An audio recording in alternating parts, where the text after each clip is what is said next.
새날을 여는 새벽 말씀 나눔입니다. 부르심을 받은 사람들이라는 제목으로 고린도전서 말씀을 함께 나누고 있습니다. 오늘은 고린도전서 30번째 말씀입니다. 오늘과 내일 이틀 동안 우리가 이 본문을 살펴볼 텐데요. 오늘과 내일 우리가 함께 살펴볼 본문은 고린도전서 9장 16절로부터 23절 말씀입니다. 내가 복음을 전할지라도 자랑할 것이 없음은 내가 부득불할 일임이라. 만일 복음을 전하지 아니하면 내게 화가 있을 것이로다. 내가 내 자의로 이것을 행하면 상을 얻으려니와 내가 자의로 아니한다 할지라도 나는 사명을 받았노라. 그런즉 내 상이 무엇이냐? 내가 복음을 전할 때에 값없이 전하고 복음으로 말미암아 내게 있는 권리를 다 쓰지 아니하는 이것이로다. 내가 모든 사람에게서 자유로우나 스스로 모든 사람에게 종이 된 것은 더 많은 사람을 얻고자 함이라. 유대인들에게 내가 유대인과 같이 된 것은 유대인들을 얻고자 함이요 율법 아래 있는 자들에게는 내가 율법 아래 있지 아니하나 율법 아래 있는 자같이 된 것은 율법 아래 있는 자들을 얻고자 함이요 율법 없는 자들에게는 내가 하나님께는 율법이 없는 자가 아니요 도리어 그리스도의 율법 아래 있는 자이나 율법 없는 자와 같이 된 것은 율법 없는 자들을 얻고자 함이라. 약한 자들에게 내가 약한 자와 같이 된 것은 약한 자들을 얻고자 함이요 내가 여러 사람에게 여러 모습이 된 것은 아무쪼록 몇 사람이라도 구원하고자 함이니 내가 복음을 위하여 모든 것을 행함은 복음에 참여하고자 함이라. 고린도전서 9장 16절로부터 23절 말씀입니다. 제가 목회자로 여러 교회를 섬기면서 만난 분들 중에 매우 훌륭한 신앙을 가진 분들을 참 많이 만났습니다. 그런데 그런 분들 중에서도 좀 특별히 기억에 남는 분이 계십니다. 그분은 교회 일에 매우 헌신적이셨고 늘 신앙의 자리에서 충성으로 섬기셨습니다. 특히 전도, 선교 이런 것들에 매우 매진하신 분이기도 했습니다. 그분은 목회자인 제가 좀 부끄러울 정도로 하나님의 말씀이 철저하게 순종하며 사셨고 늘 전도와 선교에 진짜 할 수 있는 모든 힘을 쏟으며 생활하셨던 분이기도 합니다. 그런데 그분을 통해 제가 한 가지 큰 깨달음을 겪은 일이 있습니다. 어느 날 제가 이제 그분 집에 그분의 자녀 때문에 신방을 갈 일이 있었습니다. 자녀를 만나러 집의 문을 열고 들어갔더니 그분이 자기 자녀에게 이런 말씀을 하고 계셨습니다. 야, 너 오늘 읽어야 할 성경 다 읽었어? 말씀은 암송했어? 한번 해봐. 아니 그것도 안 하면 야, 하나님이 널 가만히 둘 것 같아? 너 그러다 정말 큰 벌 받는다. 엄마 지금 전도 다녀와야 되니까 너 오늘 할 분량 다 끝내놔. 나중에 엄마 와서 물었을 때 모르면 혼난다. 그러면서 제게 죄송하다 인사하고 전도하러 서둘러 나가셨습니다. 제가 왜 놀랐냐면 겉으로 보기에 매우 훌륭한 신앙인처럼 보였던 그분의 신앙의 근원엔 하나님에 대한 두려움으로 가득 차 있었다라는 것을 발견했기 때문입니다. 그는 모두가 인정하는 신실한 신앙인이었습니다. 교회 일을 삶의 우선으로 삼으셨고 하나님의 말씀에 매우 충성한 종처럼 보였습니다. 그런데 그분의 충성, 그분의 신앙의 바탕에는 하나님에 대한 두려움이 그 신앙의 근간을 이루고 있음을 제가 보게 된 것입니다. 그분은 늘 하나님의 말씀에 충성하는 신실한 종처럼 보였고 그분은 늘 하나님 안에서 열심히 주님을 섬겨나가는 신실한 믿음의 사람처럼 보였습니다. 그런데 그분에게 하나님은 늘 명령하시는 분이셨고 본인에게 하나님의 말씀은 무조건적으로 순종해야 할 의무였다는 사실을 제가 알게 되자 그분이 참 짠하게 보였습니다. 그걸 깨닫고 나서 그분의 신앙을 보는데 그 다음부터 다른 것들이 눈에 들어오기 시작했습니다. 그분의 신앙생활의 동기가 하나님으로부터 올 진노와 화를 피하기 위한 것이어서 그런지 몰라도 그분의 삶은 경직되어 있었고 은근히 배타적이었으며 매우 공격적이었다라는 것을 제가 보게 된 것입니다. 신앙은 좋은데 주변에 늘 적이 넘쳐났고 신앙은 좋은데 그분에 대해 좋게 말하는 이들을 참 만나기가 어려웠고 신앙은 좋은데 항상 혼자 계셨습니다. 그러한 영향이 자녀들에게도 고스란히 미쳤습니다. 그분의 자녀는 신앙이고 하나님이고 나랑은 상관없고 엄마한테 혼나기 싫어서 열심히 하는 척 형식만 나는 신앙생활을 하고 있었습니다. 아니나 다를까 대학에 입학하면서 더 이상 교회에 나오지 않게 되었습니다. 그분은 열심히 신앙생활을 하셨고 겉으로 보기에 매우 충실하고 신실한 종처럼 보였지만 주변 사람들과 심지어 가족들과 화목하게 지내지 못했고 평생 그렇게 사시다가 최근에 치매가 오셔서 병원에 입원하셨다라는 이야기를 전해 들었습니다. 저는 목회자로서 그분이 한평생 하나님의 은혜를 누리며 산 것이 아니라 하나님의 심판을 두려워하는 삶을 살게 된 것이 너무나 안타까웠습니다. 그래서 저는 복음을 선포하는 사람으로서 하나님의 은혜를 누리라 라고 말하고 하나님의 사랑, 하나님의 복음을 강조하는 겁니다. 그런데 이렇게 하나님의 사랑과 은혜를 선포했더니 또 다른 부작용이 생깁니다. 뭐냐? 하나님이 하셨다. 하나님의 행함이, 하나님의 사역이 우리를 구원하셨고 우리의 행동은 하나님의 사역에 아무런 영향을 끼치지 못한다. 우리는 이미 구원받은 성도다 라고 말을 했더니 그럼 우리가 아무 일도 안 해도 되겠네요. 교회 안 나와도 하나님이 벌 안 주시겠네요. 헌금, 봉사와 같은 헌신은 안 해도 하나님께서 징계도 안 내리시니까 그런 거 안 해도 되겠네요. 굳이 교회 생활 열심히 안 해도 되겠네요 라는 생각을 하는 분들이 있다라는 겁니다. 참 어렵습니다. 저는 만약 이런 생각을 가지고 있는 분이 계시다면 그 신앙을 중2병 신앙이다라고 사실 좀 부르고 싶습니다. 오늘은 이 신앙의 중2병, 이 중2병 신앙을 어떻게 이기고 극복할 수 있는지, 그리고 진정한 신앙의 자유가 무엇인지 말씀을 통해 좀 보기를 원합니다. 고린도전서 9장의 핵심은 여러분 신앙의 자유와 신앙의 권리입니다. 바울은 이 자유와 권리를 강조하기 위해 두 가지를 매우 강력하게 말합니다. 첫 번째는 절대로 신앙은 사명이나 의무나 책임이 아니다라는 겁니다. 억지로 어쩔 수 없이 두려움으로 부담감으로 하는 건 신앙이 아니다라는 겁니다. 그런데 바울의 이러한 의도가 오늘 우리가 읽는 본문에서는 조금 오해받을 수 있는 표현으로 이렇게 나타납니다. 16절인데요. 내가 복음을 전할지라도 자랑할 것이 없으면 내게 부득불할 일임이라. 여기서 이 부득불이라는 단어를 국어사전에서 찾아보면 할 수 없이, 어쩔 수 없이라고 되어 있습니다. 그런데 여러분, 바울이 이렇게 표현한 의도는 하기 싫었는데 억지로 하는 것이 아니라 정반대로 하지 않을 수 없을 정도로 너무 하고 싶다라는 표현임을 아셔야 합니다. 16절 후반부인데요. 만일 복음을 전하지 아니하면 내게 화가 있을 것이로다. 이 말은 여기서 내가는 바울입니다. 바울이 복음을 전하지 않으면 하나님께서 진노를 내려서 내가 화를 당할 것이다 라고 말하는 것이 아니라 내가 너무 하고 싶은데, 그래서 만약 이걸 못한다면 내가 도저히 견디지를 못하겠다.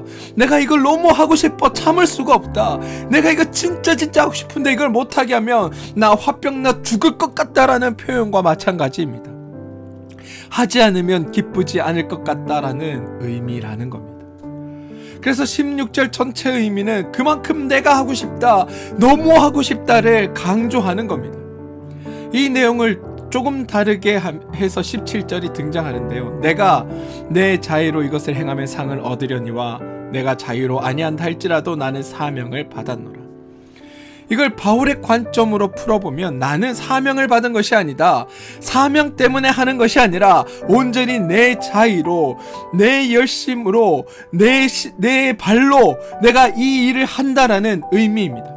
내 자유로, 내 발로, 내 열심으로 행하는 것이기에 특별히 자랑할 것이 없고 내 자유로 기뻐서 즐거움으로 행복해서 신나고 멋지게 행했다는 표현이 바로 27절의 표현이라는 겁니다. 이걸 우리가 착각하면 안 됩니다. 바울이 두 번째로 강조하는 건 절대로 포기나 희생이나 양보가 아니다라는 겁니다. 신앙 좋은 성도님들이 가끔 억울해하는 경우 있습니다. 나도 하고 싶은데 집사라서 내가 양보하고, 나도 가고 싶은데 장로라서 내가 참는 거고, 내가 되고 싶은데 권사라서 포기하고 장로라서 희생했다라고 말한다는 겁니다. 그런 심정이 여러분 신앙생활하면 누구에게나 들고, 그런 마음들이 누구나 가질 수 있는 마음입니다. 내가 성도만 아니었으면 당장 가고, 성도만 아니었으면 당장해서 더 좋을 수도 있고, 그런데 성도에게 차마 그렇지 하지 못해서 내가 좋은 기회, 좋은 상황을 좀 놓쳤다, 이것 때문에 서운하고 억울한 감정이 우리 가운데 들 때가 있다는 겁니다. 그런데 바울은 희생, 양보, 포기라는 단어를 단 한 번도 사용하지 않습니다. 도리어 나는 자유인이 아니냐라고 묻습니다. 이 말은 곧 나는 자유를 가졌다라고 선언하는 것과 마찬가지입니다. 나도 권리가 없겠느냐라고 묻습니다. 이 말은 어제 살펴봤듯이 나에게도 권리가 있다라는 말입니다. 그리고 아주 당당하게 그럼에도 불구하고 이 자유와 이 권리를 나는 쓰지 않았다라고 선언한다는 겁니다. 써야 할 권리를 포기했다가 아니라 쓰지 않을 권리를 아주 폼나게 사용했다. 내가 쓰지 않을 자유를 폼나게 썼다라는 게 바울의 선언인 겁니다. 권리를 쓰지 못해 억울한 게 아니라 권리를 잘 써서 자랑스러운 것. 쓰지 않을 권리를 잘 쓴 것이기에 상이나 보상이나 면류관 이런 것에 운운하지 않는 것. 이게 바울이 말하는 성도의 자유이고 성도의 권리입니다. 이것을 우리가 좀 분명히 알아야 합니다. 바울이 말하는 여러분 자유와 권리를 올바르기 위해, 이해하기 위해 본문에 등장하는 화 그리고 상이라는 말의 의미를 정확히 좀 알아야 합니다. 오늘 본문에는 화와 상이 등장합니다. 그런데 이것들 우리가 잘못 이해하면 복음을 전하지 않으면 화가 임하고 복음을 위해 포기하면 상이 온다라는 식으로 오해할 수 있습니다. 이렇게 두 가지가 등장하니까 신앙생활을 하면 상을 받거나 벌을 받는구나, 혹은 복을 받는구나, 화를 받는 게 당연하구나라고 오해할 가능성이 있습니다. 그리고 이렇게 오해하고는 순간 결론이 매우 이상해져 버립니다. 복음을 전하지 않으면 화가 임한다. 반대로 복음 때문에 포기하고 희생하고 양보하면 상이 온다라고 말하는 결론으로 가버리게 된다는 겁니다. 그런데 여러분, 지금 화와 복, 상과 벌을 설명하는데 고린도전서 9장, 즉 성도의 자유와 성도의 권리에 대해 설명하는 중에 이것이 등장하는 것을 우리는 기억해야 합니다. 무슨 말이냐면 성도의 자유를 강조하는 구절에 하나님의 명령이 등장하면 성도의 자유는 더 이상 강조될 수 없습니다. 18절에 상이라는 단어를 한번 자세히 살펴보십시오. 이건 품삯, 임금, 보수, 보응 이런 의미를 가집니다. 즉 어떤 행동을 했을 때 그에 상응하는 결과라는 게 상의 의미입니다. 어떤 것은 정말 잘했다, 다른 것보다 뛰어나게 했다, 가장 훌륭하게 했다, 그래서 치하하고 격려하는 그런 부상이 아니라 아주 단순하게 어떤 사람이 행동을 했을 때 그 행동에 따른 결과, 어떤 일을 했을 때 그 일을 행함으로 나타난 열매를 지금 18절의 상이라고 표현하고 있다라는 겁니다. 이해가 되십니까? 어떤 일을 했을 때 그 결과가 주어졌고 그 결과가 좋았기 때문에 그것으로부터 주어지는 상이 아니라 어떤 일을 했을 때 주어지는 그 결과 자체가 상이다라는 의미라는 겁니다. 이거 잘 이해하셔야 됩니다. 바울은 자기가 말한 대로 자유로 복음을 전하는 행동을 했습니다. 누가 억지로 시켜서 한 것이 아니라 해야만 한 일이기에 어쩔 수 없이 행한 것이 아니라 자신의 의지에 따라, 자신의 뜻에 따라, 자신의 감격에 따라, 자신의 감동에 따라 스스로 복음을 전하는 일을 행했다라는 겁니다. 그러면 바울이 복음을 전하는 일을 했으니 거기에 따른 당연한 결과가 나와야 합니다. 그런데 여러분, 이건 복음을 전했구나, 훌륭한 일을 했구나, 먹고 사는 일에 쓴 게 아니라 하나님의 일을 했구나, 정말 대단한 일을 했으니까 상을 주거나 복을 주어야겠다, 그런 의미가 아닙니다. 바울이 복음을 전하는 일을 했을 때 상대방에게 어떤 일이 나타나는가가 아니라 내가 행동하고 내가 일하고 내가 수고했을 때 나에게 나타난 열매, 나에게 나타난 효과, 나에게 나타난 결과가 무엇이냐라고 바울은 말하고 있습니다. 18절을 보십시오. 내가 복음을 전할 때 값없이 전하고 복음으로 말미암아 내게 있는 권리를 다 쓰지 아니하니 이것이로다. 내가 수고했으니까 상을 달라는 것이 아니라 내가 값없이 전하고 내가 권리를 쓰지 않아도 억울해하지 않고 도리어 기꺼이 권리를 쓰지 않는 것을 선택할 수 있는 나 자신의 됨됨이, 내가 바로 그런 상태를 이룰 수 있는 자가 되었다는 것, 나의 상태가 나에게 이루어진 결과고 나에게 맺혀진 열매라고 말한다라는 겁니다. 조금 더 이해를 돕기 위해 예를 하나 들어보겠습니다. 어떤 학생이 영어를 공부합니다. 일반적으로 학생들은 공부를 하면 공부를 잘해서 선생님에게 칭찬을 듣거나 혹은 부모님으로부터 상을 받는 것을 기대합니다. 그런데 만약 공부를 잘했는데도 부모님이 상을 주지 않으면 동기부여가 잘 되지 않습니다.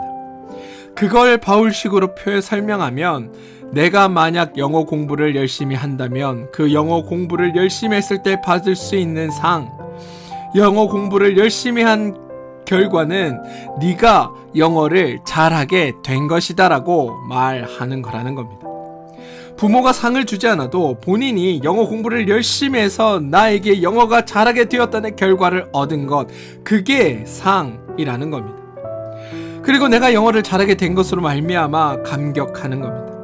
외국 영화를 보면서도 자막 없이 보게 되고, 어디 가서 무엇을 물어보려고 하는데 영어 이렇게 잘 섞어서 이렇게 아무 문제 없이 어떤 일들을 해결해내고, 또 내가 묻는 게 아니라 어떤 외국인이 나한테 무언가를 물어봤을 때 내가 영어로 잘 대답하게 되는 이런 경험들.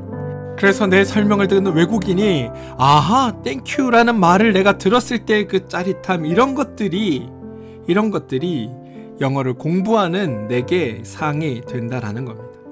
여러분, 이건 영어를 못해서 답답해 본 경험이 있는 사람, 진짜 영어를 너무 잘하고 싶다라고 생각하며 열심히 영어 공부를 했던 사람에게는 매우 큰 기쁨이고 즐거움입니다. 대신 미국에서 재미교포 2세로 태어나 늘 영어 쓰는 환경 속에 사는 이들은 경험할 수 없는 일이기도 합니다. 바울이 말하는 상은, 그 감격은 바로 이것을 말하고 있는 겁니다. 본인의 상이 없어도, 값이 없어도, 어떤 결과치가 없어도 나는 그것을 행동할 수 있는 그런 사람이다. 그런 마음, 그런 원리, 그런 속성, 그런 자세, 그런 태도, 그런 성품으로 나는 살아갈 수 있다. 그것 자체를 감격스러워하고 있는 겁니다. 바울은 죄인이었을 때는 죄의 원리로밖에 행동하지 못했는데 지금 성도가 되어서 감히 내가 하나님의 원리로 행동할 수 있는 자가 되었다. 이게 얼마나 큰 기쁨인가를 말하고 있다는 겁니다. 그런데 여러분, 여기서 학생이 이렇게 얘기한다고 한번 생각해 봅시다. 아, 공부를 열심히 해서 영어를 잘하는데 엄마가 상도 안 줘. 상도 못 받을 것 같으면 영어 공부할 필요가 없겠네. 이렇게 한번 생각을 했다고 여러분 상상해 보시기 바랍니다. 대부분의 어른들은 상이 없어도 공부를 합니다. 그러나 학생들, 철없는 아이들은 부모가 상을 주지 않으면 공부를 열심히 하지 않습니다. 그리고 마치 공부를 부모를 위해 해주는 것처럼 위세를 떱니다. 저는 그걸 신앙의 중2병이라고 부르고 싶다라는 겁니다. 상을 주지 않으면 할 필요가 없네. 이미 다 이루어졌는데 그럼 신앙생활 대충 해도 되겠네. 열심히 안 해도 되겠네. 그냥 막 살아도 되겠네. 이게 바로 이러한 태도에서 비롯된다라는 겁니다. 복음을 전하면 복음을 듣고 당연히 복음의 아름다운 열매가 나타나야 되는데, 복음의 열매가 나타나기 전에 안타깝게도 복음의 부작용이 먼저 나타납니다. 복음을 듣고 없던 열심히 나타나는 것이 아니라 귀향에 있던 것조차도 소홀히 여기게 됩니다. 그래서 안타깝게도 복음을 전했더니 그럼 교회 일에 소홀해도 되는 것 아니냐고, 대충 살아도 되는 것 아니냐고 말하는 겁니다. 근데 여러분, 그렇다고 해서 제가 복음 아닌 걸 복음이라고 말할 수 없는 것 아닙니까? 복음을 들려줬더니 잘못 이해하는 사람이 있다라고 해서 복음을 다르게 전할 수 있는 것도 아니지 않습니까? 복음을 들었으면 복음을 들은 대로 사는 것이 그 안에서의 가장 큰 기쁨이고 행복입니다.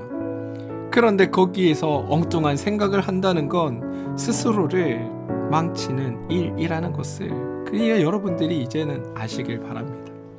신앙생활 열심히 안 해도 되겠네가 아니라 그 감격 때문에 내가 더 열심히 하나님 앞에 나오고 그 감격으로 말미암아 내가 더 열심히 하나님 앞에 충성하며 하나님께서 내게 이루신 일을 알기에 내가 그것 때문에 더 열심히 하나님을 섬기고 나가는 것, 이렇게 가야 이게 성숙한 신앙의 길이라는 겁니다. 중2병에서 성숙한 자로 변해가는 것, 그게 우리의 모습이어야 한다는 겁니다. 사랑하는 성도 여러분, 저는 그런 여러분들의 모습, 태도도 어쩌면 우리의 신앙이 성숙해 가면서 겪는 과정이 아닐까라는 생각을 해보게 됩니다. 부모는 아이의 중2병이 있는 걸 알면서도 참아주고 견뎌줍니다. 아이의 억지와 일탈을 품어주면서 아이가 성장하기를 기다립니다. 성도의 모습, 우리의 모습도 저는 이러해야 한다 생각합니다. 우리 주변에 복음이 여러분들을 통해 흘러 넘쳐갑니다. 우리를 통해 흘러가는 복음이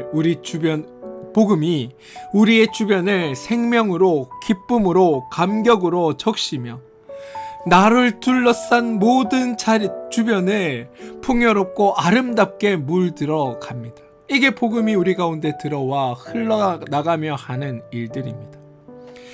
우리를 통해 흘러가는 복음이 우리의 주변을 풍요롭고 아름답게 만드는 것. 여러분들을 통해 하나님의 일하심과 은혜가 넘쳐 흘러가 복음이 전달됩니다. 이건 내가 하고 싶어, 하고 싶지 않아, 그렇게 해서 되는 것이 아니라 자연스럽게 하나님을 아는 자는 그 복음들이 흘러 넘치게 되어 있습니다. 사람들은 그런 우리들을 보며 그 복음의 풍요로움에, 아름다움에, 우리 주변에 그 아름다움에 물들어 우리 주변으로 몰려들게 됩니다. 아름다움을 보면 그곳을 향해 가듯이, 멋진 풍경을 보면 그곳을 향해 가듯이, 주변에 생명이 넘치고 활력이 넘치고 주변의 모든 것이 아름답게 변하면 그곳으로 사람들은 몰려가게 마련이라는 겁니다. 우리 주변의 아름다움과 풍요로움에 매료된 사람들이 찾아오는데, 문제는 찾아오는 사람들이 다 좋은 뜻을 가지고 오지는 않는다라는 겁니다. 때로 사람들은 우리가 흘러넘치는 이 복음, 우리 가운데 흘러넘치는 하나님의 은혜, 우리 가운데 흘러넘치는 하나님의 선함과 사랑으로 우리 주변을 생명으로 아름답게 물들여 가는 것을 보며 그런 우리를 이용하려고 하기도 합니다. 때로 뒤에서 수군거리기도 합니다. 우리를 호구 잡았듯이 우리를 대하기도 할 겁니다.